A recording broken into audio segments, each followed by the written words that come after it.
Police वसाहतीत आणखी एक बहुमजली इमारत. आमदार संजय केळकर यांनी केली निधीची मागणी.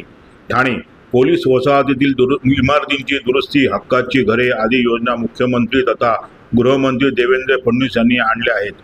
या योजनांना प्रशासकीय स्तरावर गती देण्यात यावी, तसेच उपलब्ध मोकळ्या भूखंडावर पोलिसांसाठी बहुमजली इमारत उभी करण्यासाठी निधीची तरतूद करण्यात यावी, अशी मागणी आमदार संजय केळकर यांनी अधिवेशनात केली.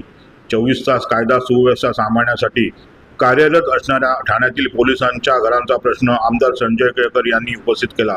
वर्तकनगर आणि पोलीस मुख्यालय परिसरात पोलिसांसाठी इमारती असून तेथील विविध सुविधा आणि घरं दुरुस्तीसाठी पाठपुरावा केल्यानंतर 67 कोटींचा निधी देण्यात आला. मात्र या कामासाठी प्रशासकीय स्तरावर आणखी गती देण्याची मागणी केळकर यांनी केली.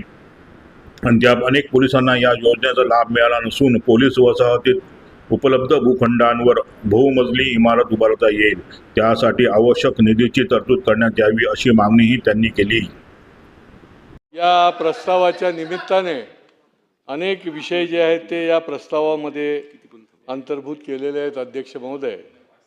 पण खरं म्हणजे ज्या 2014 साली महायुतीचं सरकार आलं, केंद्रामध्ये असेल किंवा राज्यामध्ये असेल, मोदी सरकार, फडणवीस सरकार, जर दृश्य स्वरूपामध्ये, प्रत्यक्ष स्वरूपामध्ये जर आपण बघितलं तर एक भाग्य विधाते अशा प्रकारचं सरकार आपल्याला या ठिकाणी बघायला मिळालं. अनेक प्रकारच्या योजना, अनेक प्रकारचे नियोजन, अनेक प्रकारच्या निरनिराळ्या प्रत्यक्ष कामं ही सरकारच्या माध्यमातून झालेली देखील आपण बघितली. हे आपण विसरून चालणार नाही अध्यक्ष महोदय. मग रस्ते बांधणी असेल, निरनिराळ्या प्रकारचे मेट्रोचे प्रकल्प असतील, कोस्टल रोडचा प्रकल्प असेल, हे सगळं वाहतुकीची कोंडी दूर करण्याकरता जेवढ्या म्हणून योजना आणता येतील त्या सरकारच्या माध्यमातून आणलेलं देखील आपण बघतो आहोत, आपण बघितलं देखील आहे. अंतर्गत मेट्रोचे जाळं असेल, भुयारी मार्ग असतील, निरनिराळे महामार्ग रस्त्याचे असतील, आणि त्याच्यामुळे खऱ्या अर्थाने महाराष्ट्राला एक भाग्यविधाते सरकार बनून या ठिकाणी मिळालं. म्हणूनच महाराष्ट्राच्या जनतेने पुन्हा पुन्हा केंद्र सरकारमध्ये असो, मोदीजींनी तर रेकॉर्ड ब्रेक त्या ठिकाणी पंतप्रधान पद म्हणून तिथे काम करतायत, आणि या ठिकाणी देखील महायुती सरकार तिसऱ्या वेळेला या ठिकाणी काम करते. अध्यक्ष महोदय, हे जरी खरं असलं, शासन निरनिराळ्या प्रकारच्या योजना जरी करत असल्या आणि शासन ही गरीब कल्याणाच्या करता गरिबातल्या गरीब माणसाला केंद्र बिंदू मानून काम करत असलं, तरी देखील प्रशासन जे आहे, या प्रशासनाला देखील वेळोवेळी ठिकाणावर आणण्याचं काम देखील पुढच्या काळामध्ये करायला लागेल, अशा प्रकारचं मला नेहमीच वाटत असतं. अध्यक्ष महोदय, या प्रस्तावामध्ये पोलिसांच्या घराच्या संबंधी देखील आलं.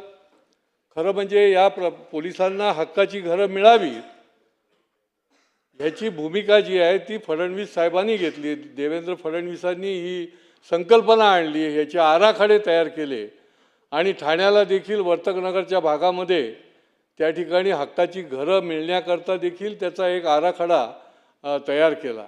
अध्यक्ष महोदय, परंतु प्रशासकीय त्रुटीमुळे निरनिराळ्या ठिकाणी हक्काची घरं मिळण्याकरता ज्या गोष्टी करायला पाहिजेत, मग म्हाडाच्या माध्यमातून असेल किंवा निरनिराळ्या भूखंडाच्या माध्यमातून त्यांना इमारती बांधण्याचा पुनर्विकास करण्याच्या माध्यमातून असेल, परंतु प्रशासनाच्या दिरंगाईमुळे या योजना ज्या आहेत त्या मागे पडल्या. त्याला गती देण्याचं देखील काम करण्याची गरज आहे. अध्यक्ष महोदय,